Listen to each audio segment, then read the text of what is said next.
আজ সবাই মিলে ক্রিকেট খেলার পরিকল্পনা করেছে তারা। উৎস এখনো এসে পৌঁছায়নি এখানে। নুমান আর লিমন দুজন মিলে লাঠি তৈরি স্টাম্পগুলো ব্যাটের সাহায্যে গেঁথে দিল মাটিতে। ঠিক তখনই একটা বল এসে পড়লো স্টাম্পের উপরে।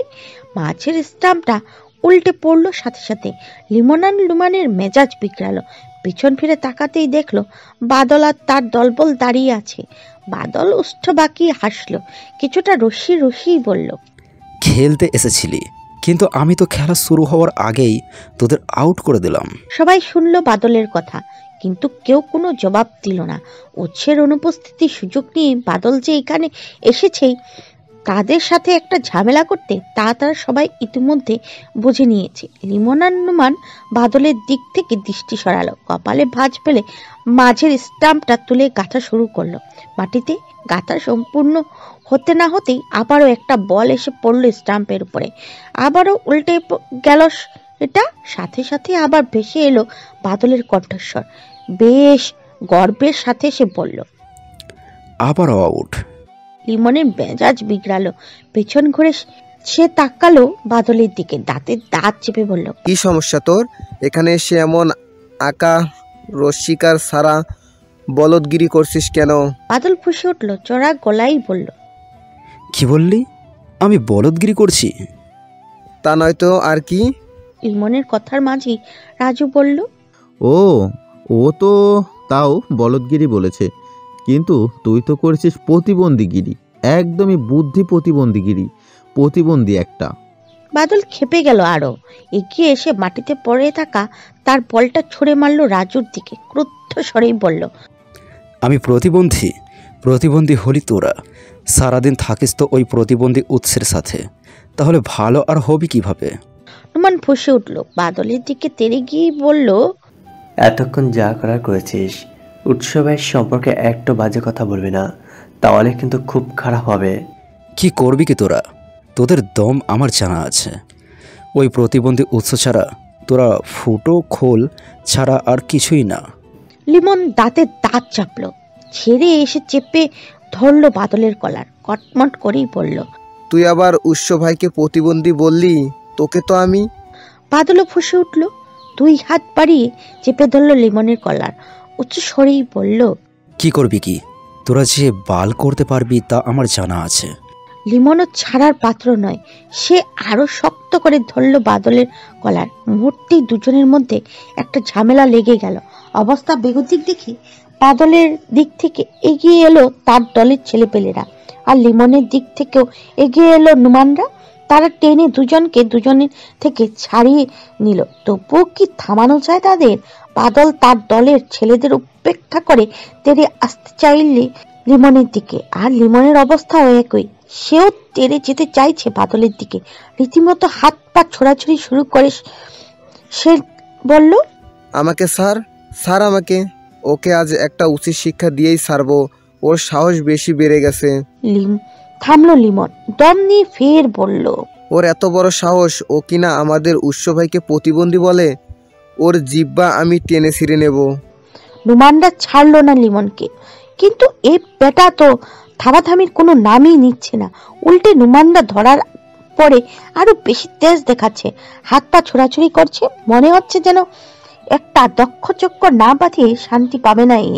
কিছুটা সময় অতিবাহিত হওয়ার পরও লিমন না থামলে বিরক্ত হলো নুমানরা, ছেড়ে দিল তাকে। রাজু কপাল কুঁচকেই বলল, যা, ছেড়ে দিলাম তোকে, তোর যা খুশি তাই কর। লিমন ভরকে গেল। সে ছেড়ে দিতে বলবে বলেই কি সবাই মিলে এভাবে ছেড়ে দিবে তাকে? সে তো এতক্ষণ এদের জুড়ে এরা ধরে রেখেছিল বলেই এত লাফিয়েছে, নয়তো এত লাফাতে না। এখন যদি বাদল সত্যি সত্যি তাকে মারে, হাতের কাছে পেয়ে 2-4টা ঘুষি টুসি মেরে দেয়, তখন কি হবে? উৎস নেই এখানে যে তাকে বাঁচাবে। লিমন একটু পিছিয়ে গেল, নুমানদের দিকে চাপা স্বরেই বলল, আমি ছেড়ে দিতে বলতেই তোদের ছেড়ে দিতে হবে নাকি? আবার ধর তাড়াতাড়ি, এখনো অনেক ঝগড়া বাকি। সবাই এক প্রকার বিরক্তি নিয়ে আবার ধরল লিমনকে। সেও আরো শক্তি নিয়ে লাফানো শুরু করলো। লাফাতেই বলল, মাদার। বাকিটুকু আর সম্পন্ন করতে পারলো না লিমন। তার আগে শোনা গেল উৎসের কণ্ঠস্বর, ভাষা সংযত লিমন, উৎসের গম্ভীর কণ্ঠস্বরে কিছুটা দমে গেল লিমন। মুখে যা এসেছিল তা গিলে ফেললো তৎক্ষণাৎ, তবে পর মুহূর্তেই নতুন উদ্যমে সে বলে উঠল, ডগের সার মাকির সাও, তোকে আমি দেখে নেব। এইটুকু বলে থামলো লিমন, উৎসের দিকে তাকিয়ে শুধালো। ভাই, শুয়োর ইংরেজিটা যেন কি? পাশ থেকে আবিদ তৎক্ষণাৎ জবাব দিল, পিগ পিগ।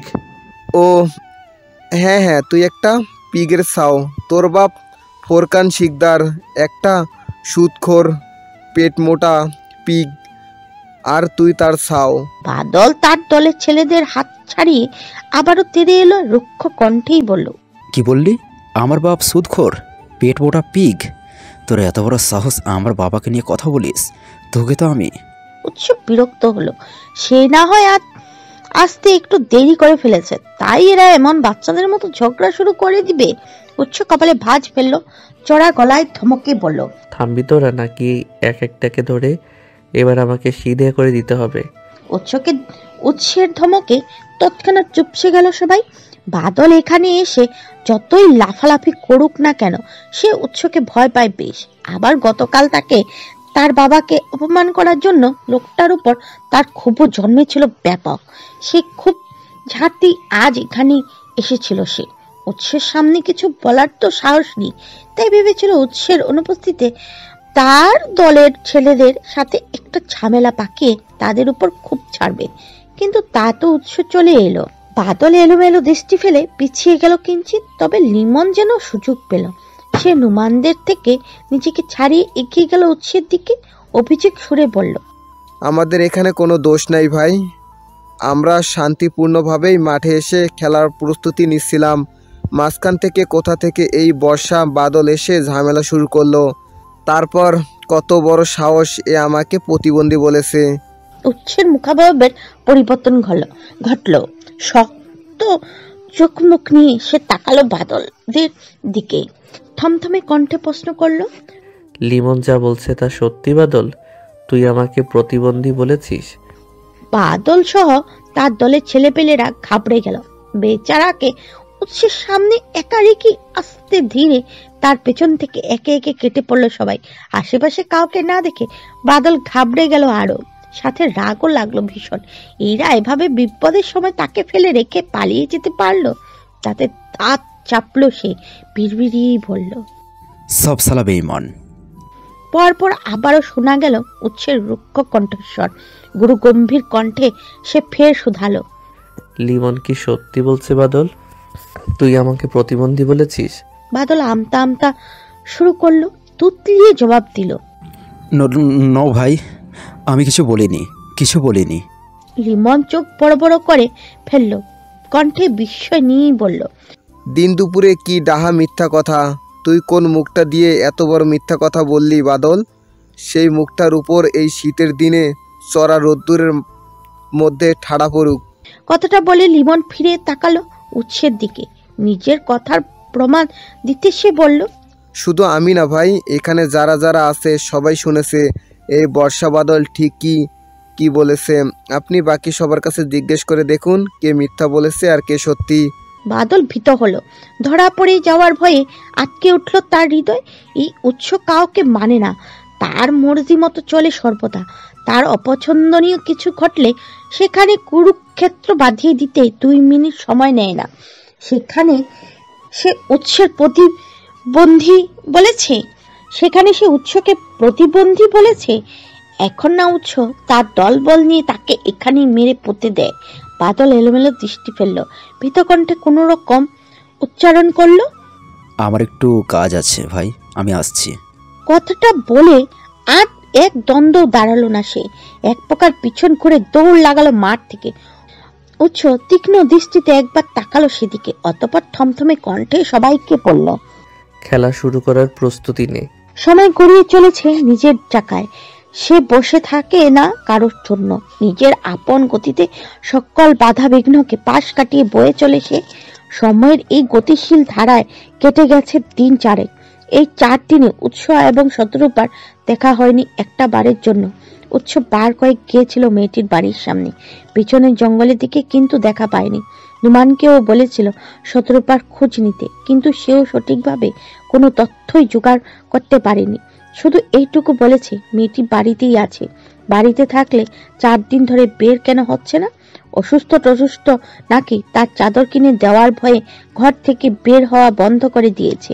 উৎস এই মুহূর্তে একা একা দাঁড়িয়ে রয়েছে শতরূপাদের বাড়ির কাছে রাস্তার ধারে।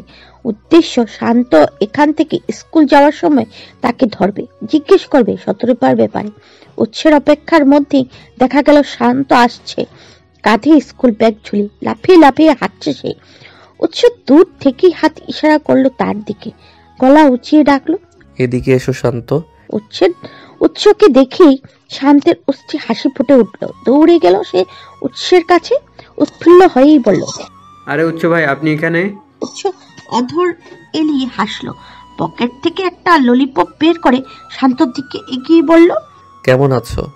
শান্তের চোখ মুখ উজ্জ্বল হয়ে উঠলো। দ্রুত সে লুপে নিল ললিপপটা, মাথা ঝাঁকিয়ে জবাব দিল, ভালো আছি ভাই, আপনি কেমন আছেন? এই তো ভালো। এইটুকু বলে থামলো উৎস। একটু সময় নিয়ে ফের বলল, তোমার বোন শতরূপা সে কেমন আছে? তাকে দেখছি না অনেকদিন ধরে। শান্ত ললিপপ চুষতে চুষতে জবাব দিল, দেখবেন কিভাবে, বুবুর তো জ্বর এসেছিল। শতরূপার জ্বর? হৃদয় অস্থির হলো উৎসের, কিছুটা ব্যস্ত হয়ে শোধালো, জ্বর এলো কিভাবে? জানি না, ঠান্ডা লেগেছে হয়তো। এখন কি অবস্থা? এখন কমেছে, কিন্তু সর্দি কাশি আছে। আচ্ছা ভাই, আপনি এখন যাই, নয়তো স্কুলে দেরি হয়ে যাবে। শান্ত চলে গেল। উৎসের হৃদয়ের অস্থিরতা তবুও কমল না। মেয়েটার অসুস্থতার খবর শুনে তাকে একবার দেখার আশায় মরিয়া হয়ে উঠল হৃদয়। না, মেয়েটাকে একবার না দেখলেই নাই।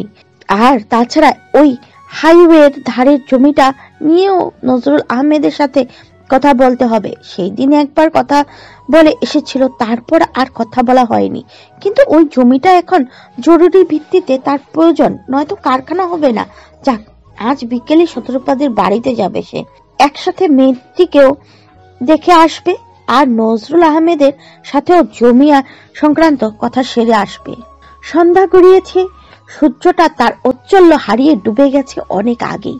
প্রকৃতি ঢেকে গেছে আধারের চাদরে।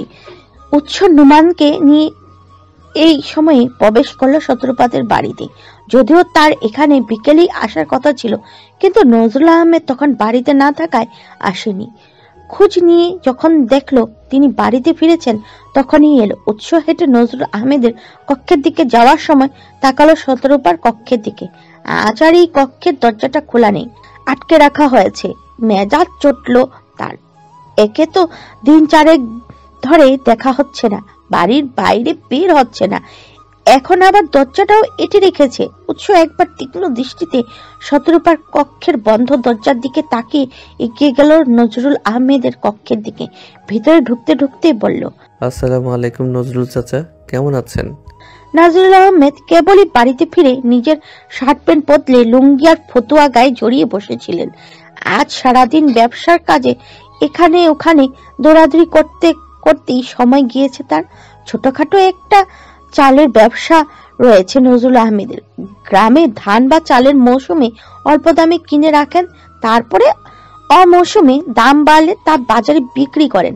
আবার গ্রামের বাজারে ছোটখাটো একটা দোকানের মতো দিয়ে তাতেও সারা বছর খুচরো চাল বিক্রি করেন। এই ব্যবসায় অবশ্য তিনি খুব বেশি ধনী বনে গেছেন তা না, তবে যতটুকু আয় হয় পরিবার নিয়ে বেশ সাধ্যে চলে যায়। তাছাড়া নজরুল আহমেদের বড় একজন পুত্র রয়েছে, নাহিয়ান। উৎসের সমবয়সী সে, পড়াশোনার পাচ্চুকে শহরে মোটামুটি ভালোই একটা চাকরি করে সে। মাস শেষে সেখান থেকে অর্থ পাঠায়। সব মিলিয়ে বেশ ভালোভাবেই চলে যায় তাদের সংসার। সারাদিন ব্যবসার কাজে দৌড়ে ঝাঁপিয়ে বেশ ক্লান্ত নজরুল আহমেদ কেবলই গা এলিয়ে দিয়েছিল চেয়ারে। এর মধ্যে কোত্থেকে এই উৎস নামক আপদ এসে হাজির। নিশ্চয়ই ওই হাইওয়ের কাছে জমিটার জন্য এসেছে। এছাড়া তো এই আপদটার এই সময়ে তার বাড়িতে পা রাখার কথা নয়। বিরক্ত হলেন নজরুল আহমেদ, কপালে ভাঁজ ফেলে বললেন, তুমি এই সময়ে? উৎস অধর বাঁকিয়ে হাসলো। নজরুল আহমেদের মুখোমুখি একটি চারে বসতে বসতে বলল, এলাম আপনাকে দেখতে। আছেন নাকি মরে টরে গেছেন? একটু খোঁজ খবর নিতে হয় না? হাজার হলেও আমরা একই গ্রামের বাসিন্দা। তুমি যে কারো খোঁজ খবর নিতে আসতে পারো না তা আমি ভালোভাবেই জানি। কেন এসেছো? এবার ঝেড়ে কাশো তো। নজরুল আহমেদের থমথমে কণ্ঠস্বরে খুক খুক করে কেশে উঠল উৎস। একটু সময় নিয়ে বলল, আর কাশি আসছে না নজরুল চাচা, তবে যথাসম্ভব ঝেড়ে কাশার চেষ্টা করেছি। নজরুল আহমেদ দাঁতে দাঁত চাপলেন, রুক্ষ কণ্ঠেই বললেন। বেয়াদব। উৎস হালকা হাসলো, কাঁধ ঝাঁকিয়ে বলল, জন্ম থেকেই। নজরুল আহমেদ উষ্ট ফাঁকা করলেন, দাঁতে দাঁত চেপে হয়তো বলতে চাইলেন আরো কিছু, কিন্তু তার পূর্বে শান্তি বেগম হাতে চায়ের ট্রে নিয়ে প্রবেশ করলেন কক্ষে। এমনিতেও নজরুল আহমেদ বাড়িতে ঢুকেই চায়ের কথা বলেছিল তাকে। তারপর আবার উৎসদের আসতে দেখে একটু তাড়াহুড়ো করেই চা নিয়ে এলেন তিনি। হাজার হলেও অতিথি বলে কথা। শান্তি বেগম ট্রে থেকে এক কাপ চা তুলে বাড়িয়ে দিলেন উৎসের দিকে। উৎস সৌজন্য হাসলো, হাত বাড়িয়ে চায়ের কাপটা হাতে নিতে নিতেই বলল, ধন্যবাদ চাচি, আপনার হাতের চায়ের স্বাদ নেওয়ার জন্যই তো এতক্ষণ বসেছিলাম এখানে। আপনি কিন্তু দারুণ চা বানান। আগের দিন খেয়ে গিয়েছিলাম, এখনো যেন জিহ্বায় লেগে আছে। প্রত্যুত্তরে শান্তি বেগম মিষ্টি হাসলেন, তবে বললেন না কিছুই। নুমান আর নজরুল আহমেদকে ট্রেতে থাকা বাকি 2 কাপ চা দিয়ে বেরিয়ে গেলেন কক্ষ থেকে। বাইরে নজরুল আহমেদ চায়ের কাপে চুমুক দিতে দিতে এবার সরাসরি শোনালেন, তুমি আবার হাইওয়ের কাছে জমিটা জন্য এসেছো? অনেকটা। আমি তো আগেই বলেছি ওই জমিটা আমি দেব না। কিন্তু ওই জমিটাই যে আমার প্রয়োজন। এইটুকু বলে থামলো উৎস। হাতের কাপটা আস্তে ধীরে টেবিলের উপর রাখলো সে। এরপর বেশ ঠান্ডা কণ্ঠেই বলল, আমি ভালো খারাপ, বেয়াদব বেয়ারা, গুন্ডা কিংবা বদমাইশ, আপনার এসব চিন্তা চেতনা আপাতত পাশে রাখুন। ঠান্ডা মাথায় জমিটা আর আমার কারখানাটা নিয়ে একবার ভাবুন। আমি যদি এই গ্রামে একটি কারখানা করতে পারি তাহলে কিন্তু শুধু আমার লাভ নয়, এই গ্রামেরই লাভ। গ্রামের বেকার তরুণ কিংবা দরিদ্র মানুষদের একটি কর্মসংস্থান সৃষ্টি হবে, গ্রামটা উন্নত হবে। আর তাছাড়া আমি কিন্তু আপনার কাছে জমিটা এমনি চাইছি না, আমি ওই জমির সঠিক মূল্য দেব আপনাকে। তা দ্বারা আপনি উন্নত আরেকটি জমি কিনে নিতে পারবেন, টাকাগুলো কোনো কাজে লাগাতে পারবেন অথবা জমিয়ে রাখতে পারবেন। এরপরেও যদি ওই জমিটা আমাকে দিতে আপনার কোনো আপত্তি থাকে তাহলে আপনার জন্য আরও একটি প্রস্তাব রয়েছে আমার কাছে। নজরুল আহমেদ ভ্রু কুচকালেন, সন্ধিয়ান কণ্ঠে প্রশ্ন করলেন, কি প্রস্তাব? আপনি আপনার জমিটা আমাকে ভাড়া হিসেবে দিন। আমি আপাতত ওখানে আমার কারখানাটা করি আর সাথে অন্যত্র জমি খুঁজতে থাকি। অন্য কোথাও জমি পেলে বা আপনার যখন জমিটার প্রয়োজন হবে তখন না হয় কারখানা ওখান থেকে অন্যত্র সরিয়ে নেব। নজরুল আহমেদের ভালো লাগলো উৎসের কথাগুলো। সত্যি একটা কারখানা করতে পারলে গ্রামের লোকদেরই ভালো হবে। গ্রামের দরিদ্র মানুষেরা শ্রমিক হিসাবে খাটতে পারবেন, তাদের একটি আয়ের উৎস হবে। আর বেকার ছেলেগুলোকেও আর হাত গুটিয়ে বসে থাকতে হবে না, হতাশায় দিন যাপন করতে হবে না। প্রথমে তিনি ভাবলেন উৎসের কথায় রাজি হয়ে যাবেন, কিন্তু পরক্ষণে তার হৃদয়ে কড়া নাড়ল। উৎস যদি পরবর্তীতে ওই জমি আর না ছাড়ে? কথায় আসছে না, জোর যার মুল্লুক তার। এখন বর্তমান সময়টা জোরের উপরেই চলে। ক্ষমতার ধর ব্যক্তিরা দুর্বলদের উপরে ছড়িয়েই নিজেদের সবল করে। উৎসের বাবা আকরাম মির্জা তো তাদের মধ্যেই একজন। ব্যবসা কল কারখানার নাম করে শ্রমিকদের রক্ত চুষে চুষে খেয়ে আজ এত প্রভাব তৈরি করেছেন। তার ছেলে আর কতই বা ভালো হবে? তাও আকরাম মির্জা তো জনসম্মুখে ভদ্র একজন ভালো মানুষের মুখোশ পরে থাকে, আর উৎস তো সবার সামনে বেয়ারা বেয়াদব গুন্ডা। এখন তাকে ভালো ভালো কথা বলে ফুসলে জমিটা নিয়ে নিবে, পরে দেখা যাবে জমিটা আর ছাড়ছে না। ছাড়তে বললেও ঝামেলা করছে, তখন নজরুল আহমেদ কি করবেন? তার তো এত ক্ষমতাও নেই যে উৎসের সাথে যুদ্ধ করবে। আজ গ্রামবাসীদের ভালোর কথা ভেবে জমি দিবেন, কাল তার সন্তানদের পথে বসতে হবে। গ্রামবাসীদের কথা ভাবা যেমন তার কর্তব্য, সন্তানদের ভবিষ্যতের কথা চিন্তা করাও তো তার কর্তব্য। তার সন্তানদের তিনি ব্যতীত আর কেউই বা আছে?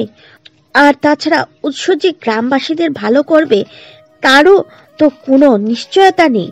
বাপের ছেলে তো বাপের মতোই হবে। এরা শুধু নিজেদের ভালো কথা ভাবতে জানে, আর কারোর নয়। নজরুল আহমেদ নিজের মত পরিবর্তন করলেন, থমথমে কণ্ঠেই বললেন, তবু আমি ওই জমি তোমাকে দেব না। ওই জমি যেভাবে আছে পরে থাকুক, তুমি অন্য জমি দেখো। এটাই আপনার শেষ কথা? হ্যাঁ। নজরুল আহমেদের শক্ত কণ্ঠস্বর উৎসের মেজাজ বিগড়ালো। লোকটাকে এত কিছু বলে বুঝাচ্ছে, অথচ লোকটা বুঝতেই চাইছে না। উৎস উঠে দাঁড়ালো, দাঁতে দাঁত চেপে বলল, ওই জমি তো আমি নিয়েই ছাড়বো, দেখি আপনি কিভাবে আটকান। হুমকি দিচ্ছ তুমি আমাকে? আপনার যদি হুমকি মনে হয় তবে হুমকি দিচ্ছি। নজরুল আহমেদ রেগে গেলেন, কণ্ঠ কিছুটা উঁচিয়েই বললেন, এছাড়া আর তোমরা পারো কি? মানুষকে ভয় দেখিয়ে জোর খাটিয়ে নিজেদের ক্ষমতা জাহির করা ছাড়া তো আর তোমাদের উপায় নেই। বের হও আমার বাড়ি থেকে, এক্ষুনি বের হও। নজরুল আহমেদের চিৎকার চেঁচামেচি শুনে শতরূপা আর শান্ত ছুটে এলো। দরজার আড়ালে দাঁড়িয়ে ওকে দিল ভিতরের দিকে। উৎসের দিকে চোখ পড়তে শতরূপার কপাল কুঁচকে এলো। এ লোক আবার এখানে কেন? আর তার বাবাই বা এর সাথে চিৎকার চেঁচামেচি করছে কেন? কি করেছে উৎস? অবশ্যই তারা ভালো কিছু করার সম্ভাবনা তো নেই। উৎসব মানেই আস্ত এক গন্ডগোলের গোডাউন। নিশ্চয়ই আবার কোনো অঘটন ঘটিয়েছে, তাই তার বাবাও খেপে গিয়ে চিৎকার চেঁচামেচি জুড়েছেন। শতরূপার ভাবনার মধ্যে উৎস সামনের টেবিলের উপরে রাখা তার চায়ের কাপটা আপার হাতে তুলে নিল। কাপটিতে এখনো কিছু চা অবশিষ্ট রয়েছে, যদিও এখন ঠান্ডা হয়ে গেছে। সেই ঠান্ডা চাটুকুই গলার মধ্যে ঢেলে দিল উৎস। গিলতে গিলতে বলল, যাচ্ছি। এত রাতে এভাবে চিৎকার চেঁচামেচি করবেন না, এতে আপনার শান্তি লাগেও আশেপাশে পানিতে হার্ট অ্যাটাকের সম্ভাবনা আছে। নজরুল আহমেদ ফুঁসে উঠলেন আরো, আঙ্গুল তুলে বলতে চাইলেন আরো কিছু, কিন্তু তার আগেই উৎস তাকে থামিয়ে দিয়ে বলল, উত্তেজিত হবেন না চাচা, এই বয়সে এত উত্তেজনা আপনার শরীরের জন্য ভালো না। থামলো সে, দম নিয়ে বলল, আমি তাহলে এবার আসি, আবার দেখা হবে। কথাটা বলে উৎস আর দাঁড়ালো না, নুমানকে নিয়ে হাঁটা ধরল সামনের দিকে। কক্ষ থেকে বাইরে বেরিয়ে মুখোমুখি হলো শতরূপার। সাথে সাথে যেন উৎসের হৃদয়ে একরাশ শীতলতা হানা দিল। মাত্র কয়েকটা দিন দেখা হয়নি তাদের, অথচ মনে হচ্ছে যেন কত শত বছর দেখা হয় না। উৎস পূর্ণ দৃষ্টিতে তাকালো শতরূপার মুখপানে। মেয়েটার মুখটা আগের থেকে চুপসে গেছে, দেখতে কেমন অসুস্থ লাগছে। হৃদয় অশান্ত হলো উৎসের। ইচ্ছে হলো মেয়েটির সাথে দাঁড়িয়ে দুই দন্ত কথা বলতে, তাকে মন ভরে দেখতে, তার কণ্ঠস্বর শুনতে, কিন্তু এখানে কোনো কিছুই সম্ভব নয়। পিছনে নজরুল আহমেদ রয়েছে। উৎস চায় না তার কারণে শতরূপা কোনো ঝামেলায় পড়ুক। উৎস একবার ঘাড় ঘুরিয়ে তাকালো পিছনে নজরুল আহমেদের দিকে, অতঃপর শতরূপার পানে একবার দৃষ্টি বুলিয়ে বেরিয়ে গেল বাড়ি থেকে। নজরুল আহমেদের বাড়ির সামনে দাঁড়িয়েছিল লিমন, আবিদ আর রাজু। নুমান আর উৎস ভিতরে গেলেও তারা যায়নি। নুমান আর উৎসকে বাড়ির ভিতর থেকে বেরোতে দেখেই তাদের পানে এগিয়ে গেল বাকিরা। আবিদ বলল, ভাই নজরুল চাচা কি করছে? উৎস কোনো জবাব দেওয়ার আগেই নুমান বলল, জমি দিবে না সে। রাজু বলল, তাহলে এখন কি করবেন ভাই? উৎস বেশ স্বাভাবিক কণ্ঠেই জবাব দিল, কি আবার করব, ওই জমিতেই কারখানা করব। কিন্তু নজরুল চাচা তো বলে দিয়েছেন ওই জমি তিনি দিবেন না। নুমানের কথায় বাঁকা হাসলো উৎস, তার কাঁধে হাত দিয়েই বলল, আঙুল বাঁকাবো এবার। ওই যে কথায় আছে না, সোজা আঙুলে ঘি না উঠলে আঙুল বাঁকাতে হয়। এবার আঙুল বাঁকিয়ে ঘি তুলব, তবুও ঘি ছাড়বো না। উৎসের কথায় কপালের ভাঁজ ফেলল নুমান, রাজু, আবিদ এবং লিমন। রাজু জিজ্ঞেস করলো, আচ্ছা ঠিক কি করতে চাইছেন ভাই, একটু বলবেন কি? উৎস দম নিল, রহস্য করেই বলল, সময় এলেই দেখবি।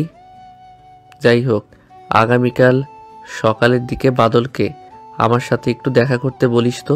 বাদল কেন? ওই পিগরের ছাউটাকে দিয়ে কি করবেন ভাই? লিমন ভ্রু কুচকে করলো প্রশ্নটা। উৎস ফের বাঁকা হেসে জবাব দিল, কাজ আছে, আগামীকাল দেখা করতে বলিস আমার সাথে।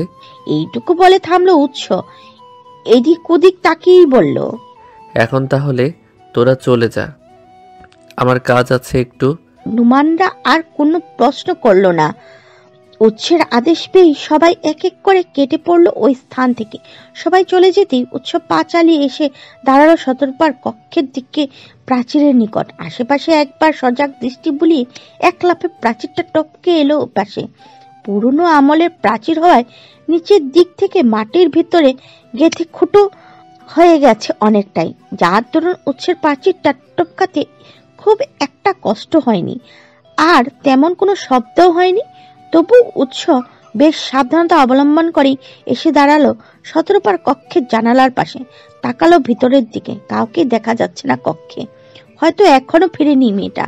উৎস জানালার সামনে থেকে একটু সরে নিজেকে আড়াল করলো, অপেক্ষা করতে লাগলো শতরূপা কক্ষে ফিরলো আরো কিছুটা সময় পর। দরজাটা এঁটে দিয়ে গুনগুন করতে করতে এগিয়ে এলো জানালার দিকে। খোলা জানালা থেকে ঠান্ডা বাতাস আসছে ভিতরে। দুই হাত তুলে মেয়েটা উদ্যত হলো জানালাটা বন্ধ করতে। ঠিক তখনই সামনে এসে দাঁড়ালো উৎস। চমকে উঠলো শতরূপা, বিস্ময়ের চোখ দুটো বড় বড় হয়ে গেল তার। এ লোক এখানে কি করছে, তাও তার জানালার কাছে? এ না তখন চলে গেল? শতরূপা বিস্মিত কণ্ঠে শুধালো, আপনি এখানে? এলাম আমার চাদরের খোঁজ নিতে। আমার চাদর কিনেছো? শতরূপা আমতা আমতা শুরু করলো, এলোমেলো দৃষ্টি ফেলে বলল, না মানে এখনো কিনতে পারিনি। চাদর ছিঁড়েছ? 4 দিন হয়ে গেল, এখনো কিনতে পারোনি? আর কবে কিনবে আর কবে ফেরত দিবে? শীত শেষ হলে? শতরূপা ঢুক গেল, জোরপূর্বক হেসেই বলল, আসলে অসুস্থ ছিলাম তো, তাই এখনো টাকার ব্যবস্থা করতে পারিনি। তবে আপনি চিন্তা করবেন না, খুব তাড়াতাড়ি আপনার চাদর কিনে আমি ফেরত দেব। উৎস কিঞ্চিত সময় নিয়ে তাকিয়ে রইল শতরূপার মুখপানে, অতঃপর থমথমে কণ্ঠে প্রশ্ন করলো, অসুস্থ কিভাবে হলে? এত ঠান্ডা লাগলো কিভাবে যে একদম জ্বর চলে এসেছে? শতরূপা অবাক হলো, তার জ্বর এসেছে তা উৎস কিভাবে জানলো? সে তো শুধু বলেছে অসুস্থ, জ্বর এসেছে তা তো বলেনি। মেয়েটা কপালে ভাঁজ ফেললো, সন্দিহান স্বরে বলল, আমার জ্বর এসেছে। আপনি কিভাবে জানলেন? 4 দিন ধরে তোমার কোনো খোঁজ খবর না পেয়ে ভেবেছিলাম আমার চাদর ফেরত দেওয়ার ভয়ে বোধহয় এলাকা ছেড়ে পালিয়েছ। তাই আজ শান্তকে জিজ্ঞেস করেছিলাম তোমার কথা, ওই জানালো তোমার নাকি জ্বর। ও কেন, তুমি কি ভেবেছিলে আমি সারাক্ষণ চারদিকে লোক লাগিয়ে হাফ হিস্তেস করে তোমার খবর নেই? ঠান্ডা লেগেছিল কিভাবে? জানি না, কিভাবে যেন লেগে গেছিল। তোমার ঠান্ডা লেগেছে আর কিভাবে লেগেছে তাই জানো না? জানো কি তুমি সারাদিন শুধু গায়ে বাতাস লাগিয়ে ঘুরতে জানো, নিজের দিকে কোনো খেয়াল নেই। দেখেছো 2 দিনের চেহারার কি অবস্থা করেছো? উৎস রুক্ষ স্বরে বলল কথাগুলো। অবাক হলো শতরূপা। উৎসের কথাগুলো ক্রোধের স্বরে হলেও সে প্রতিটি কথায় ক্রোধের তুলনায় চিন্তা, শাসন এবং অধিকারবোধ বেশি টের পেয়েছে। কিসের এত অধিকারবোধ লোকটা তার উপর? আর তার জন্য চিন্তাই বা করবে কেন? তার সাথে এই ভয়ঙ্কর পুরুষের তো এমন কোনো সম্পর্ক তৈরি হয়নি যার জন্য সে চিন্তা করবে। শতরূপার হৃদয়ে বেশ কিছু প্রশ্নরা হানা দিল, কিন্তু সাহস করে তার একটা প্রশ্ন কণ্ঠনালী ভেদ করে বের করতে পারল না। সে এমনই লোকটা কেমন খেপাটে স্বরে শাসাচ্ছে তাকে। এরপর কিছু বললে দেখা যাবে আরো শাসাতে শুরু করেছে। তারপরে এই শাসাশাসির বিন্দু পরিমাণ যদি বাড়ির কানে চলে যায় তাহলে তো হলো। শতরূপার হৃদয় ভীত হলো। সত্যিই তো উৎস যে তার জানালার সামনে এসেছে এই কথা বাড়ির কেউ টের পেলে যে তাকেই মেরে ফেলবে। এতক্ষণ উৎসকে হঠাৎ দেখে অবাকতায় এ কথা তো ভুলেই বসেছিল। শতরূপা ভয়ার্ত দৃষ্টিতে আশেপাশে চোখ বোলালো, তপ্ত নিঃশ্বাস ফেললো উৎস, ধীর কণ্ঠে শুধালো, জ্বর কমেছে? ওষুধ খেয়েছো? শতরূপা উপর নিচ মাথা ঝাঁকিয়ে হ্যাঁ সূচক জবাব দিল।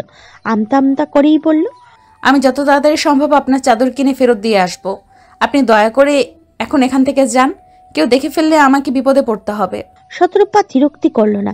সে চায় না তার জন্য শতরূপা বিপদে পড়ুক বা তাকে কেউ খারাপ ভাবুক। সে শেষ একবার তাকালো মেয়েটির দিকে, দম ফেলেই বলল, নিজের খেয়াল রেখো। কথাটা শেষ করে আর এক দ্বন্দ্ব দাঁড়ালো না উৎস।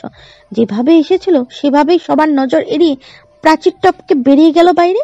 শতরূপা বুকে হাত দিয়ে স্বস্তির নিঃশ্বাস ফেলল। যাক, অবশেষে আপদ বিদায় হয়েছে। আকাশে উজ্জ্বল সূর্য, চারিদিকে কুয়াশা কেটে পরিষ্কার হয়েছে অনেকটাই। উৎসরা সকাল হতে না হতেই হানা দিয়েছে তাদের ক্লাব ঘরে। মেতেছে আড্ডায়। সারাদিন খেলা, আড্ডা, খাওয়া আর ঘুম ব্যতীত এদের জীবনে আর আছে কি? বেকার জীবন। উৎসের আড্ডার মধ্যে সেখানে এসে উপস্থিত হলো বাদল এবং তার দলবল। গতকাল রাতে উৎস বাদলকে তার সাথে দেখা করার কথা বলার পরপরই বাদলের কাছে এই খবর পৌঁছে দিয়েছেন লিমনরা। বাদল প্রায় প্রথমে ভয় পেয়ে ভেবেছিল আসবে না, এমনই সে সেদিন উৎসকে প্রতিবন্ধী বলেছিল। এখন একা ডেকে যদি আবার সেই কথার কোনো প্রতিশোধ নেয়।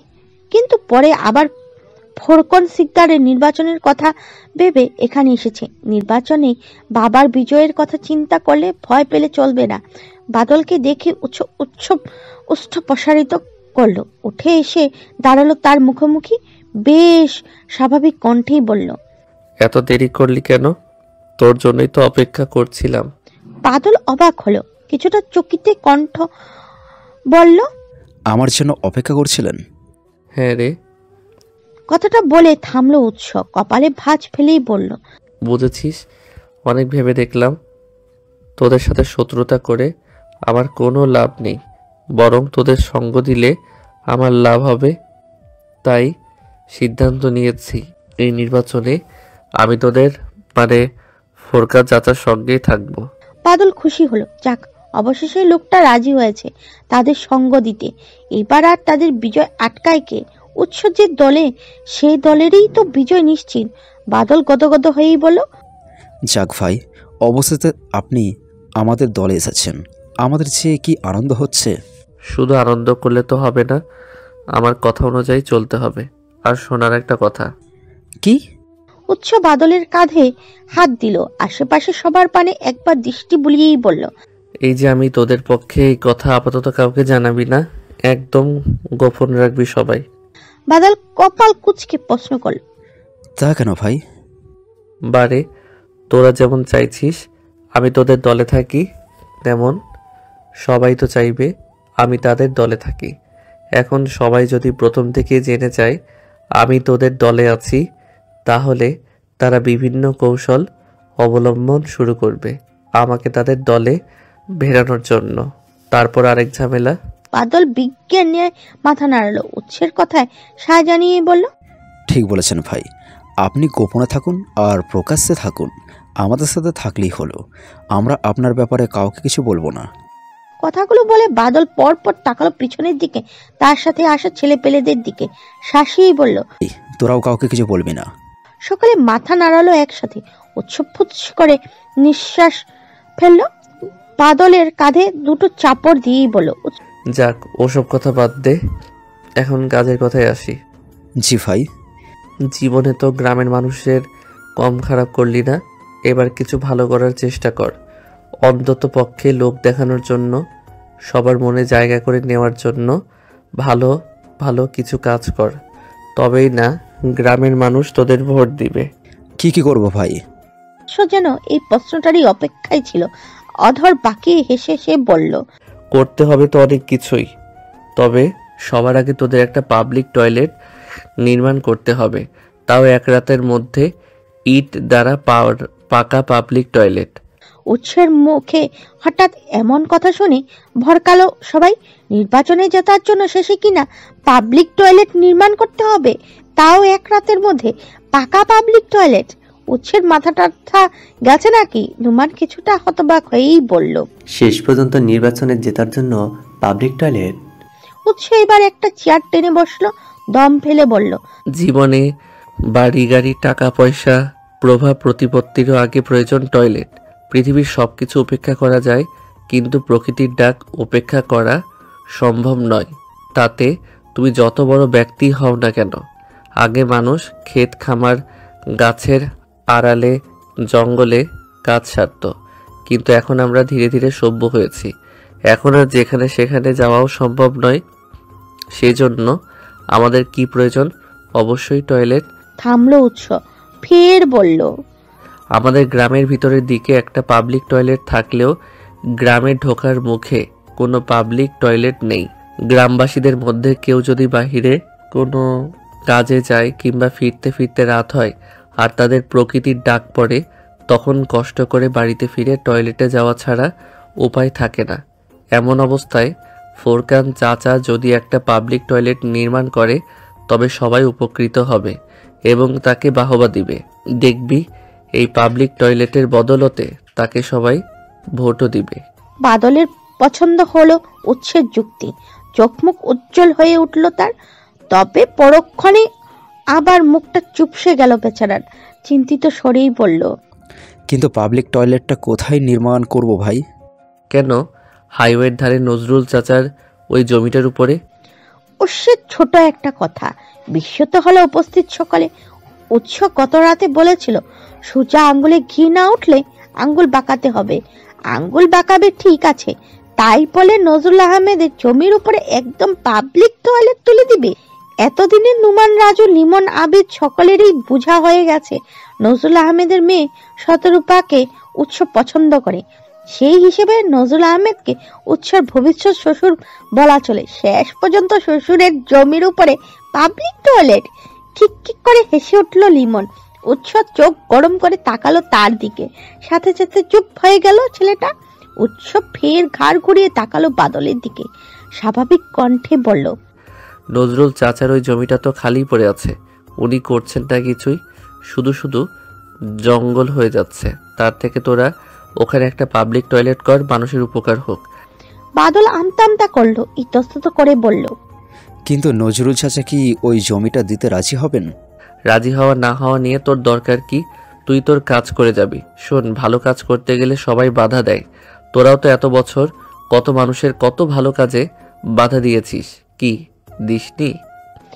বাদল মাথা ঝাঁকালো, অস্ফুট স্বরে বলল, তেমনি তোরাও আজ পাবলিক টয়লেট নির্মাণের মতো ভালো একটা কাজ করতে গেলে নজরুল চাচা বাধা দিবেন। শুধু নজরুল চাচা আরও না, অনেকেই বাধা দিতে আসবে, কারণ সবাই জানে এই কাজটা করে তোরা গ্রামের মানুষদের মনে জায়গা করে নিতে পারবি। সবাই তোদের ভোট দিবে, আর তোদের ভোট নষ্ট করার জন্য বিপক্ষ দল উঠে পড়ে লাগবে। নজরুল চাচা জমিটা তোদের দিতে চাইলেও বিপক্ষ দল তার কান ভাঙাবে। তাই তো বলেছি রাতের আধারে ওই জমির উপরে পাবলিক টয়লেট নির্মাণ করবি, আর যা করবি এক রাতের মধ্যে ইট সিমেন্ট দিয়ে, যাতে কেউ সহজে ভাঙতে না পারে। ঠিক বলেছেন ভাই। কথাটা বলে একটু থামলো বাদল, ফের বলল, আচ্ছা ভাই, এখন তাহলে আমি চাই ওদিকে ইট সিমেন্টের ব্যবস্থা করতে হবে, তারপর আজ রাতের মধ্যেই যা করার করে ফেলতে হবে। বাদল তার দলবল নিয়ে চলে যাওয়ার উদ্দেশ্যে পা বাড়ালো। উৎসব পিছু ডাকলো তার। শোন। বাদল ফের পেছন ঘুরে তাকালো, কপালে ভাঁজ ফেলে শুধালো, জি ভাই, আর কিছু বলবেন? আমি যে এই বুদ্ধি তোদের দিয়েছি বলেও যেন কেউ জানতে না পারে, ঠিক আছে? জি ভাই। উৎস একটু সময় নিল, কিন্তু মনে পড়ার ভঙ্গিতে বলল, আর হ্যাঁ, পাবলিক টয়লেটটা তৈরি করে তার সামনে বেশ বড়সড় একটা সাইনবোর্ড টানিয়ে দিবি পাবলিক টয়লেট লিখে। এত বড় সাইনবোর্ড টানাবি যাতে সহজে মানুষের চোখে পড়ে আর তারা দৌড়ে টয়লেটে যেতে পারে। বাদল মাথা নাড়িয়ে সম্মতি জানালো উৎসের কথায়। অতঃপর নিজের দলবল নিয়ে চলে গেল ক্লাব থেকে। সকাল হয়েছে অনেক আগে, শীতের কুয়াশা কাটিয়ে সূর্যটাও উজ্জ্বল হয়ে উঠেছে আকাশে। নজরুল আহমেদ কেবলই দোকান খুললেন। শীতকাল হওয়ায় একটু দেরিতেই দোকান খুলেন সে। চালের দোকান হওয়ায় এমনই সকালের দিকে তেমন ক্রেতা থাকে না তার। নজরুল আহমেদ দোকান খুলে বসতি গ্রামের এক লোক সুলেমান হন্তদন্ত হয়ে ছুটে এলো তার নিকট। হাঁপাতে হাঁপাতে বলল, নজরুল ভাই, আপনি এইখানে? ওইদিকে আপনারে আমি আপনার বাড়িতে গিয়েও খুঁজে আইছি। নজরুল আহমেদ ভ্রু কুচকালেন, কপালে ভাঁজ ফেলে শুধালেন, আমাকে কেন খুঁজতেছেন সলিমান ভাই? ওইদিকে যে বিশাল একটা কাণ্ড ঘটে গেছে। আপনার হাইওয়ের ধারের জমির উপরে ফোরকান শিকদার আর তার পোলায় পাকা পায়খানা বানাইছে। নজরুল আহমেদ চমকালেন। এতদিন তো ওই জমিটার উপরে উৎসের নজর ছিল, এখন ফোরকান শিকদারেরও? আর করলো তো করলো, শেষ পর্যন্ত তার জমির উপরে পায়খানা নির্মাণ করলো। নজরুল আহমেদ হন্তদন্ত হয়ে বেরোলেন দোকান থেকে। সামনের দিকে পা বাড়াতে বাড়াতে বলল, চলুন তো গিয়ে দেখি কি অবস্থা। কিছুটা সময় অতিবাহিত হতেই হাইওয়ের ধারে জমিটার কাছে পৌঁছালেন নজরুল আহমেদ এবং সুলেমান কথার সত্যতাও পেলেন। সত্যি তার জমির উপরে একটা টয়লেট নির্মাণ করা হয়েছে। আবার টয়লেটের উপর বিশাল একটা সাইনবোর্ড টানানো হয়েছে, পাবলিক টয়লেট। দূর থেকে এই লেখাটা চোখে পড়ার মতো। বাদল এবং তার দলবল ওখানেই ছিল। বেশ অনেক দিন জমিটা অবহেলা অনাদরে পড়ে থাকতে থাকতে জঙ্গল হয়ে গিয়েছে। বাদল তার দলবল নিয়ে সে জঙ্গল পরিষ্কার করছিল। নজরুল আহমেদ ফুঁসে উঠলেন, এগিয়ে গিয়ে গেলেন তাদের দিকে, ক্রুদ্ধ স্বরে বললেন, এই বেয়ারা ছেলে, কার কাছে জিজ্ঞাসা করে তোমরা আমার জমির উপর টয়লেট নির্মাণ করেছো? এত বড় সাহস তোমাদের কে দিয়েছে? বাদল নিজের কাজ থামিয়ে দিল, বুক ফুলিয়ে জবাব দিল, কেন, ভালো কাজ করেছি না? জমিটা পড়ে থাকতে থাকতে জঙ্গল হয়ে যাচ্ছিল, তাই পাবলিক টয়লেট করেছি। এতে গ্রামের মানুষদেরও উপকার হবে, আর আপনার জমি তো জঙ্গল হবে না। আমার জমি নিয়ে তোমাদের এত ভাবতে কি বলেছে? আর আমার জমির উপর টয়লেট নির্মাণ করার আগে তোমাদের অবশ্যই আমার কাছে একবার জিজ্ঞাসা করে নেওয়া উচিত ছিল। তাড়াতাড়ি ওই টয়লেট ভেঙে ফেলো, নয়তো খারাপ হবে কিন্তু। এই টয়লেট তো ভাঙা যাবে না নজরুল চাচা, পাক টয়লেট, তাও এক রাতের মধ্যে তৈরি করেছি। এই টয়লেটের পিছনে আমার অনেক টাকা খরচ গেছে, আর তাছাড়া টয়লেটটা আমি গ্রামের মানুষদের ভালোর কথা চিন্তা করে তৈরি করেছি। নজরুল আহমেদ মুখ বাঁকালেন, কিছুটা তাচ্ছিল্য করেই বললেন, জীবনে তো কারোর জন্য ভালো কিছু করনি, এখন অন্যের জমিতে টয়লেট নির্মাণ করে এসেছো গ্রামের মানুষ ভালো করতে। এতই যখন গ্রামের মানুষের ভালো করার শখ, তখন অন্য কিছু করতে টয়লেট নির্মাণ করতে হবে কেন? বাদল একটু ভাবলো, অতঃপর তুত্তা পাখির ন্যায় কুৎসির গতকালের বলা কথাগুলোই বলল, জীবনে বাড়ি গাড়ি টাকা পয়সার প্রভাব প্রতিপত্তিও আগে প্রয়োজন টয়লেট, কিন্তু প্রকৃতির ডাক উপেক্ষা করা সম্ভব নয়। তাতে সে যত বড় ব্যক্তি হোক না কেন, আগে মানুষ ক্ষেত খামার গাছের আড়ালে জঙ্গলে কাজ সারত, কিন্তু এখন আমরা ধীরে ধীরে সভ্য হয়েছি। এখন আর যেখানে সেখানে যাওয়াও সম্ভব নয়। সেই জন্য একটি স্বাস্থ্যসম্মত টয়লেট প্রয়োজন। আমাদের গ্রামের ভিতরের দিকে একটা পাবলিক টয়লেট থাকলেও গ্রামে ঢোকার মুখে কোনো পাবলিক টয়লেট নেই। গ্রামবাসীদের মধ্যে কেউ যদি বাইরে কোনো কাজে চায় কিংবা ফিরতে ফিরতে রাত হয় আর তাদের প্রকৃতির ডাক পড়ে, তখন কষ্ট করে বাড়িতে ফিরে টয়লেটে যাওয়া ছাড়া উপায় থাকে না। তাই গ্রামে ঢোকার মুখে একটা পাবলিক টয়লেট প্রয়োজন ছিল। নজরুল আহমেদ শুনলেন বাদলের কথাগুলো, অবাক হলো তিনি। এই মাথা মোটা গর্ধব ছেলে আবার এখন যুক্তি দিতে শিখলো কোথা থেকে? যার এক দুই গুনতে গিয়ে হুচট খেতে হয়, সে কিনা গড়গড় করে টয়লেট নির্মাণের জন্য যুক্তি দিচ্ছেন। টয়লেট নির্মাণ করতে এসে এর কুবর ভর্তি মাথাটা খুলে গেল না তো? নজরুল আহমেদ একটু কেশে নিজের গলা পরিষ্কার করলেন, থমথমে কণ্ঠে বললেন, এতই যখন টয়লেট নির্মাণ করে গ্রামের মানুষের ভালো করার শখ, তাহলে নিজের জমিতে করতে আমার জমিতে কেন? এক্ষুনি আমার জমির উপর থেকে এটা সরাও, নয়তো আমি কিন্তু ওটাকে ভেঙে ফেলবো। নজরুল আহমেদের কথা শেষ হতে না হতেই সেখানেও এসে উপস্থিত হলো উৎস আর তার দলবল। মূলত নজরুল আহমেদ এখানে এসেছে শুনেই সে তার দলবল নিয়ে দ্রুত চলে এসেছে। এখনই তো শুরু হবে তার আসল খেলা। উৎস দাঁড়ালো নজরুল আহমেদের পাশ ঘেঁষে, কণ্ঠটা একটু খাদে নামিয়ে পড়ল, আমি জমিটা চাইলাম, দিলেন না। এখন ফোরকান চাচা আপনার জমির উপর দিল তো পাবলিক টয়লেট নির্মাণ করে, আমি নিলে তো তাও কারখানা তৈরি করতাম। আর এখন আপনার জমির উপরে পুরো গ্রামবাসী তাদের বর্জ্য পদার্থ নিষ্কাশন করবে। খাঁটি বাংলায় বললে কথাটা আর সম্পূর্ণ করতে পারল না উৎস। মাঝপথেই তাকে থামিয়ে দিল নজরুল আহমেদ, বলে উঠলেন, এই তুমি, এই কাজ নিশ্চয়ই তোমার। বাদলকে দিয়ে এই কাজ নির্ঘাত তুমি করিয়েছো। উৎস অবাক হওয়ার ভান ধরল, নিরীহ চোখ মুখে বলল, এসব কি বলছেন আপনি চাচা? আমি বাদলকে দিয়ে আপনার জমির উপরে পাবলিক টয়লেট নির্মাণ করাতে যাব কেন? আমি তো এসবের কিছুই জানতাম না। আমি আরো সকালে বাজারে এসে খবরটা শুনলাম, তারপর ছুটে এলাম এখানে দেখতে যে ঘটনা আসলেই সত্যি কিনা। উৎসের কথা শুনে হা হয়ে গেল নুমান, রাজু, আবিদ আর লিমন।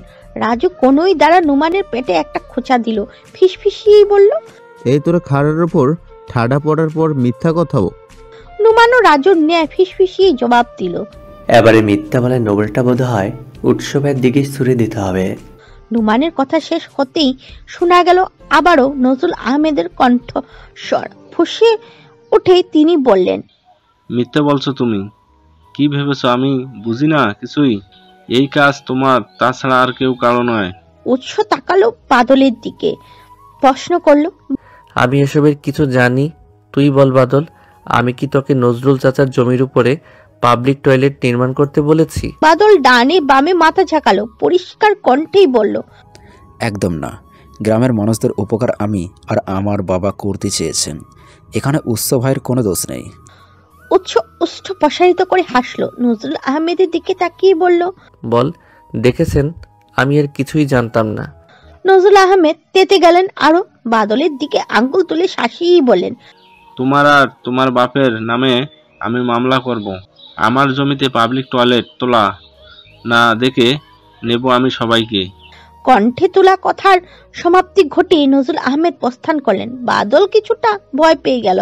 অন্য সময় হলে সে ভয় পেত না, কিন্তু সামনে নির্বাচন, এই সময়ে তাদের মামলায় পড়া মানেই নির্বাচনে হার। বাদল এগিয়ে এলো উৎসের দিকে, ভীত কণ্ঠেই বলল, এবার কি হবে উৎস ভাই? নজরুল চাচা যদি সত্যি মামলা করে বসেন তাহলে কি হবে?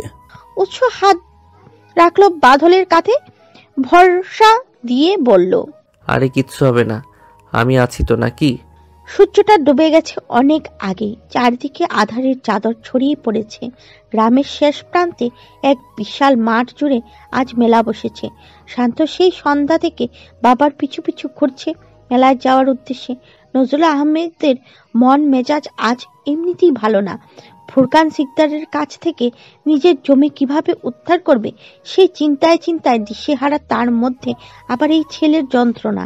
নজরুল আহমেদ রেগে গেলেন, ছেলেকে ধমকেই বললেন, মেলা কিসের? যাও এক্ষুনি গিয়ে পড়তে বসো, নয়তো চাপকে পিঠে ছাল তুলে নেব। শান্তের মুখটা চুপসে গেল, ছলছল করে উঠল চোখ জোড়া। তবে বাবার এমন ধমকের পর আর কিচ্ছু বলার সাহস পেল না সে। অশ্রুসিক্ত চোখ জোড়া নিয়ে বেরিয়ে গেল কক্ষ ছেড়ে। কিছুটা সময় অতিবাহিত হওয়ার পর নজরুল আহমেদের নিজেরই খারাপ লাগলো। শান্ত তো কোনো দোষ করেনি, দোষ করলে করেছে ফুরকান সিকদার আর তার ছেলে। তার জন্য শুধু শুধু শান্তকে বকাটা ঠিক হয়নি। শান্ত বাচ্চা ছেলে, তার তো মেলায় যেতে ইচ্ছে হবে। তপ্ত নিঃশ্বাস ফেললো নজরুল আহমেদ, গলা উঁচু করে ডেকে উঠলেন, শান্ত, শান্ত। গলা উঁচু করে ডেকে উঠলেন। বাবার ডাক শুনে শান্ত আর শতরূপা দুজনেই ছুটে এলো। শান্ত থমথমে মুখশ্রী নিয়ে দাঁড়ালো বাবার পাশে, মলিন কণ্ঠে শোধালো, ডেকেছে কেন বাবা? শান্তর চোখ মুখ উজ্জ্বল হয়ে উঠল, উৎসুক কণ্ঠেই বলল, তুমি নিয়ে যাবে মেলায়? নজরুল আহমেদ উষ্ঠ প্রসারিত করলেন, শান্তর কাঁধে আলতোভাবে দুটো চাপড় দিয়ে বললেন, মেলায় যাবি? যা তাড়াতাড়ি তৈরি হয়ে নে। শান্ত আনন্দে আত্মহারা হলো, দৌড়ে কক্ষ থেকে বেরিয়ে যেতে যেতেই বলল, মা, আমার লাল জামাটা দাও না, বাবার সাথে মেলায় যাব। শান্ত কক্ষ থেকে বেরিয়ে গেলেও শতরূপা গেল না। তারও মেলায় যেতে ভীষণ ইচ্ছে হচ্ছে। মেলায় গিয়েছে সে কবে, দিন তারিখও ভুলে গেছে, কিন্তু বাবার কাছে কথাটা বলার সাহসও হচ্ছে না, যদি আবার ধমক টমক দেয়। শতরূপা বাবার সামনে দাঁড়িয়ে উড়নার কুড়না আঙ্গুলে পেঁচাতে লাগলো। ভ্রু কুচকালেন নজরুল আহমেদ, থমথমে কণ্ঠে প্রশ্ন করলেন, কিন্তু তুইও যাবি নাকি মেলায়? শতরূপা মাথা নুইয়ে নিল, উত্তর দিল না কোনো। নজরুল আহমেদ বুঝে নিলেন মেয়ের মনের কথা, কণ্ঠটা একটু নরম করে বললেন, যা তৈরি হয়ে নে, তোদের দুই ভাই বোনকে আজ মেলায় ঘুরতে নিয়ে আসবো। শতরূপা প্রথমে একটু অবাক হলেও পরক্ষণে খুশিতে কতকত হয়ে উঠল। কতদিন পর একটু মেলায় যাবে, ঘুরবে সে। আর সময় নষ্ট না করে তাড়াতাড়ি মেয়েটা ছুটল তৈরি হতে। রাতের অন্ধকারকে ছাপিয়ে চারিদিকটা সেজে উঠেছে রং বেরঙের আলোয়। ছোট ছোট লাল, নীল, সবুজ, হলুদ মরিচ পাতির ঝিকিমিকি আলোয় সাজিয়ে তোলা হয়েছে মেলা। ছোট ছোট দোকানগুলো, চারিদিকে মানুষ কিচকিচ করছে। মেলার একদিকে নাগরদোলা ঘুরছে নিজের তালে, সেই দিক থেকে হৈ হৈ করে চিৎকার চেঁচামেচির আওয়াজ শোনা যাচ্ছে। উৎস আর তার দলবল এসেছে মেলায়। যদিও এই মেলা কিংবা এত কোলাহলে আসার কোনো ইচ্ছা উৎসের ছিল না, কিন্তু নুমানদের টানাটানিতে আর না এসে পারল না। উৎস আশেপাশে দৃষ্টি বোলাতে বোলাতে হেঁটে যাচ্ছিল। হঠাৎ তার নজর আটকালো একটা চুড়ির দোকানে। নানান ধরনের চুড়ি দ্বারা সাজানো দোকানটা, সাথে কানের দুল, মালা, মেয়েদের আরো বিভিন্ন ধরনের সাজের সামগ্রী রয়েছে। উৎস এগিয়ে গেল দোকানটির কাছে, হাতে তুলে নিল এক মুঠো নীল রঙা কাচের চুড়ি।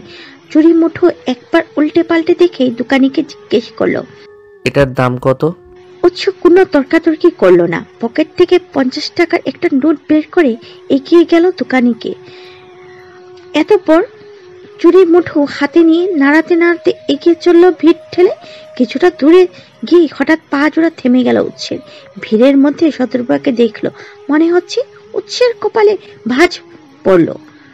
সে পাশ ফিরে তাকালো, না তাহলে ভুল দেখেনি সে। ওই তো দেখা যাচ্ছে শতরূপাকে, সাথে নজরুল আহমেদ এবং শান্তও আছে। শান্ত তার বাবার হাত ধরে হাঁটছে, আর তার পিছু পিছু এমনি হাঁটছে শতরূপা। কিন্তু এই মেয়ে এখানে কি করছে? এত মানুষের মধ্যে মেলায় কি করছে সে? উৎসর মেজাজ বিগড়ালো। তার মেজাজটা আর একটু বিগড়ে দিতে মেয়েটা হঠাৎ ধাক্কা খেলো এক মধ্যবয়স্ক পুরুষের সাথে। শতরূপা কুকড়ে গেল সাথে সাথে, তবে বলল না কিছুই। আর মধ্যবয়স্ক লোকটাও কিছু না বলে চলে গেল। হয়তো এই ভিড়ের মধ্যে কার সাথে না কার সাথে ধাক্কা খেয়েছে তাও খেয়াল করেনি সে। উৎসের ক্রোধের পারদ তরতরি বেড়ে গেল মুহূর্তে। হাতের চুড়ি মুঠো সে ভরে নিল পকেটে, তাতে দাঁত চেপে নুমানদের বলল, তোরা মেলায় ঘোর, আমি আসছি একটু। কিন্তু ভাই, কথাটা আর সম্পূর্ণ করতে দিল না রাজুকে। তার আগে ভিড় ঠেলে সামনের দিকে পা বাড়ালো উৎস। শতরূপা বাবা আর ভাইয়ের পিছু পিছু হাঁটছিল, মাথা নুয়ে নুয়ে। হঠাৎ ভিড়ের মধ্যে তার হাতে টান পড়তে চমকে উঠল মেয়েটা। একটু আগে কে যেন ধাক্কা দিয়ে চলে গেল, এখন আবার হাত ধরে টানাটানি করছে। শতরূপার হৃদয়ে ক্রোধ জন্মালো, সাথে কিছুটা ভয়ও লাগলো তার। তড়িৎ গতিতে পিছন ফিরে তাকালো মেয়েটা। নজরে এলো উৎসের শক্ত মুখশ্রী। দ্বিতীয় দফায় চমকালো শতরূপা, এই লোক আবার এখানে কেন? আর এত ভিড়ের মধ্যে তার হাত ধরে টানাটানি বা করছে কেন? নিশ্চয়ই সেই চাদরের জন্য। সামান্য একটা চাদর, সেটার জন্য তাকে শান্তি তো কোথাও দিল না। এখন একটু মেলায় ঘুরতে এসেছিল, সেখানেও শান্তি নেই। শতরূপা বিরক্ত হলো, কপালে ভাঁজ ফেলেই বলল, আপনি এভাবে এত মানুষের মধ্যে আমার হাত ধরেছেন কেন? হাত ছাড়ুন। উৎস হাত ছাড়লো না, বরং আরো শক্তভাবে হাতটা ধরে টেনে নিয়ে যেতে শুরু করলো নিজের সাথে। শতরূপা ব্যস্ত হলো, তাড়াহুড়া করেই বলল, এ কি, আমাকে কোথায় নিয়ে যাচ্ছেন আপনি? বাবা আমাকে খুঁজে না পেলে ভীষণ বকবেন। থামলো শতরূপা, গলা উঁচিয়ে ডাকলো, বাবা, ও বাবা। কই তার বাবা? কোনো সারা শব্দ নেই, শোনা যাচ্ছে শুধু মেলায় উপস্থিত জনমানবের চিৎকার চেঁচামেচি। মেয়েটি পিছন ফিরে তাকালো, ভিড়ের মধ্যে তার বাবা ভাইকে নজরে এলো না। হয়তো পিছনে যে শতরূপা পড়ে আছে তা খেয়াল না করেই তারা সামনে চলে গেছে। উৎস ততক্ষণে তাকে টেনে নিয়ে এসে দাঁড় করালো মেয়েরা পেছনের দিকে। এই দিকটায় তেমন মানুষ নেই বললেই চলে, সবাই মেলার ভিতরে ব্যস্ত। তবে মেলার ভিতরকার আলো এদিকটাও বেশ উজ্জ্বল। উৎস শতরূপার হাত ছাড়লো, কিছুটা ক্রুদ্ধ স্বরে জিজ্ঞেস করলো, তুমি মেলায় এসেছো কেন? শতরূপা ইতস্তত করলো, এলোমেলো দৃষ্টি ফেলেই বলল, ঘুরতে এসেছি একটু। কার কাছে জিজ্ঞেস করে তুমি মেলায় এসেছো? উৎসের কণ্ঠে স্পষ্ট কর। এই পর্যায়ে বিরক্ত হলো শতরূপা, কপালে ভাঁজ ফেলে সে জবাব দিল, কার কাছে জিজ্ঞেস করে এসেছি মানে কি? বাবার সাথেই তো মেলায় এসেছি, আর কার কাছে জিজ্ঞেস করে আসার প্রয়োজন আছে আমার? শতরূপার এমন প্রশ্নে কিছুটা দমে গেল উৎস। সত্যিই তো, শতরূপার আর কার কাছে জিজ্ঞেস করার আছে? সে তো এখনো এই মেয়েটির কিচ্ছু না, তার কোনো অধিকার নেই শতরূপার উপরে। আর অধিকার করে নিতে কতটা সময় প্রয়োজন হয় কে জানে। বিয়ে বহির্ভূত প্রেমের সম্পর্কে জড়ানোর ইচ্ছে উৎসর নেই, সেখানে হারিয়ে ফেলার একটা ভয় থাকে।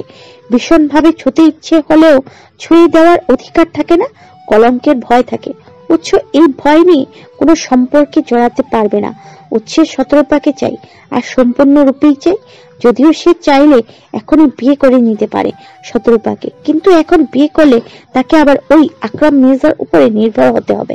উৎস না হয় কোনো উপায় না পেয়ে বাঁচার জন্য এখনো আকরাম মির্জার অর্থে চলে, কিন্তু নিজের বউকে সে কখনো ওই লোকের অর্থে চালাবে না। সে নিজের পায়ে দাঁড়াবে, তারপরে শতরূপাকে বিয়ে করবে। আর এর জন্য যত দ্রুত সম্ভব কারখানাটা করা প্রয়োজন। তপ্ত নিঃশ্বাস ফেললো উৎস, কণ্ঠ কিছুটা স্বাভাবিক করেই বলল, তোমার হাতটা দাও তো। কেন? দিতে বলেছি, দাও। শতরূপা তবুও নিজের হাত দিল না, হাত দুটো গুটিয়ে রাখলো শরীরে জড়ানো শীত চাদরের ভেতরে। উৎসব ভ্রু বাঁকালো, একটু সময় নিয়ে নিজেই হাত বাড়িয়ে ধরলো শতরূপার এক হাত। হকচকিয়ে উঠলো মেয়েটি, কি ঠান্ডা হাত। শতরূপার যেন মনে হলো ফ্রিজ থেকে এক টুকরো বরফ বের করে তার হাতের উপরে রাখা হয়েছে। মেয়েটি দ্রুত নিজের হাতটা টেনে সরিয়ে নিতে চাইলো, কিন্তু উৎসব নিতে দিল না। কেমন শক্ত অথচ আদুরে ভাবে নিজের মুঠোবন্দি করলো শতরূপার হাতটা। কণ্ঠ খাদে নামিয়েই বলল, তোমার হাতটা ভীষণ উষ্ণ মেয়ে, মনে হচ্ছে যেন সারাক্ষণ ধরে থাকি। তোমার থেকে একটু উষ্ণতার ধার নিয়ে আমার সর্বাঙ্গে মাখি। শতরূপা শুনল উৎসের কণ্ঠ নিঃসৃত প্রতিটি ধ্বনি, তবে একটা কথার মানেও তার মস্তিষ্কে বুঝতে সক্ষম হলো না, আর সে বোঝার চেষ্টাও করলো না। একে তো লোকটা তার বরফের মতো ঠান্ডা হাত দিয়ে তার শরীরে কাঁপুনি ধরিয়ে দিচ্ছে, তার উপর আবার হেয়ালি শুরু করেছে। শতরূপার নাক মুখ কুচকালো, কণ্ঠে বিরক্তি নিয়েই বলল, আপনার হাত ভীষণ ঠান্ডা, আমার হাত ছাড়ুন তাড়াতাড়ি। উৎস হাসলো। হঠাৎ তার এক হাত আলতো ভাবে ছুঁয়ে দিল শতরূপার বাম গালে। মেয়েটি লাফিয়ে উঠলো সাথে সাথে, মৃদু স্বরে চেঁচিয়ে বলল, আপনার ঠান্ডা হাত দিয়ে একদম স্পর্শ করবেন না আমাকে, আমার এই ধরনের ফাজলামো একদম পছন্দ নয়। তাহলে কি উষ্ণ হাত দিয়ে স্পর্শ করব? না, আপনি কোনোভাবেই স্পর্শ করবেন না আমাকে, একদম কোনোভাবেই না। উচ্ছেদ দৃষ্টি শীতল হলো, কিঞ্চিৎ সময় নিয়ে সে চেয়ে রইল শতরূপার মুখপানে। অতএব শান্ত কণ্ঠেই বলল, তোমাকে স্পর্শ করলে একমাত্র আমি করব। এই কথার নড়চড় হলে প্রথমে তুমি মরবে, তারপর আমি। মানে? সে জবাব দিল না। শতরূপার কথার পকেট থেকে সে নীল চুড়ি মুঠো বের করলো, খুব যত্ন করে পরিয়ে দিল মেয়েটির হাতে। ওষ্ঠে হাসি ফুটিয়েই বলল, বাহ, সুন্দর মানিয়েছে তো। শতরূপা নিজের হাতটা উঠিয়ে চোখের সামনে ধরলো, চুড়িগুলো নাড়িয়ে চাড়িয়ে দেখলো একবার, অতঃপর বলল, কিন্তু এগুলো আপনি আমাকে পরিয়ে দিলেন কেন? দিলাম উপহার হিসেবে, আমার চাদর ছিঁড়েছ না তার উপহার। শতরূপা অবাক হলো। চাদর ছিঁড়েছে বলে সেই চাদর কিনে দেওয়ার তাগিদে রাত বিরাতে তাদের বাড়ি পর্যন্ত গিয়ে এই লোক উপস্থিত হলো, আর এখন কিনা সেই চাদর ছেঁড়ার জন্য উপহার দিচ্ছে। শতরূপা অবাক স্বরেই বলল, আপনি না চাদর কিনে দেওয়ার জন্য সেদিন রাতেও আমার বাড়িতে হানা দিলেন, আর এখন আবার চাদর ছেঁড়ার উপহার দিচ্ছেন? উৎসব মাথা নাড়ালো, কাঁধ ঝাঁকিয়ে জবাব দিল, হ্যাঁ, সেই জন্যই নাই চুরি উপহার দিয়েছি। এই চুরি যতবার দেখবে ততবার আমার চাদরের কথা মনে পড়বে, আর তত তাড়াতাড়ি তুমি আমার চাদর কিনে দেওয়ার চেষ্টা করবে। শতরূপা ঠিক ধরেছিল, এই লোকের দ্বারা ভালো কিছু সম্ভব না। এই লোক তাকে শুধু শুধু চুরি উপহার দিবে, এটা ভাবাও বোকামি। এ তো তাকে চুরি উপহার দিয়েছে নিজের স্বার্থে। শতরূপা নিজের হাত থেকে চুরিগুলো খুলতে উদ্যত হলো, থমথমে কণ্ঠেই বলল, এগুলো আমি নিতে পারবো না। কেন? বাবা দেখলে বকবেন। বাবা দেখবে কিভাবে, লুকিয়ে রাখবে? পারবো না আমি। উৎসুক চোখ ছোট ছোট করে তাকালো শতরূপার দিকে, হুমকি দিয়েই বলল, তুমি এই চুরি একদিকে আমাকে ফেরত দিবে, আর অন্যদিকে আমি তোমার আর আমার ভিতরকার চাদর কাণ্ড নজরুল চাচার কানে পৌঁছে দেব। এখন তুমি যদি চাও তোমার বাবা চাদরের বিষয়টা জানুক, তাহলে চুরি ফেরত দাও, আমার কোনো সমস্যা নেই। বাবার কথা শুনে চুপসে গেল শতরূপা, হাত থেমে গেল তার, আর সে খুলল না চুরিগুলো। এই একটা চাদর, চাদরই সব নষ্টের গুড়া। শতরূপা দাঁতে দাঁত চাপলো, বিড়বিড়িয়েই বলল, চীনের দুঃখ হুয়াং হো, আর আমার দুঃখ চাদর। কথাটা আস্তে বলায় ঠিকভাবে শুনতে পেল না উৎস। ভুরু কুচকালো সে, এক ভুরু নাচিয়ে শুধালো, কিছু বললে? শতরূপা আর চোখে একবার তাকালো উৎসের দিকে, কণ্ঠ থমথমে ভাব নিয়েই বলল, আমি বাবার কাছে যাব। তা তো যাবে অবশ্যই, আমি তো আর তোমাকে এখানে বেঁধে রাখতে আনিনি, তাই না? থামলো উৎস, দম নিয়ে বলল, আচ্ছা বলো কি খাবে, খাইয়ে দাইয়ে তোমার বাবার কাছে দিয়ে আসছি। আমি বাবার কাছে যাব, আমি কিচ্ছু খাবো না, আমাকে শুধু আমার বাবার কাছে দিয়ে আসুন। উৎস কথা বাড়াতে গিয়েও বাড়ালো না। শতরূপাকে আর বোধ হয় এখানে রাখা ঠিক হবে না। নজরুল আহমেদের নিকট না বলে মেয়েটাকে এখানে নিয়ে এসেছে, বেশ অনেকটা সময় অতিবাহিত হয়েছে। ঠিক বোধ হয় এতক্ষণে তার মেয়েকে খুঁজতে শুরু করে দিয়েছে। এরপর আরো দেরি করলে আর লোকটা শতরূপাকে না পেলে নির্ঘাত হার্ট অ্যাটাক করে বসবেন। আর তাছাড়া এখানে তাদের দুজনকে এভাবে গ্রামের কেউ দেখে ফেললেও বদনাম রটে যাবে। গ্রামের মানুষ তিল হলে তাল বানিয়ে ছড়িয়ে দেওয়ার অভ্যেস রয়েছে এদের। উৎস এমনি গ্রামের বেয়াদব হিসাবে পরিচিত, কিন্তু সে কোনোভাবে চায় না তার জন্য শতরূপার গায়ে কলঙ্ক লাগুক। উৎস আশেপাশে একবার তাকালো, অতঃপর হাত বাড়িয়ে ধরলো শতরূপার এক হাত। চাদরের আড়ালে তাদের হাত দুটো আড়াল করে সম্মুখের দিকে পা বাড়াতে বাড়াতে বলল, চলো তাহলে। মেলার মধ্যে এলো শতরূপার উৎস। এদিক ওদিক ঘুরে ঘুরে খুঁজতে শুরু করলো নজরুল আহমেদকে। কিছুটা সময়ের ব্যবধানে তারা খুঁজেও পেয়ে গেল তাকে। লোকটা এদিক ওদিক হন্যে হয়ে কি যেন খুঁজছে, নিশ্চয় মেয়েকে খুঁজছেন।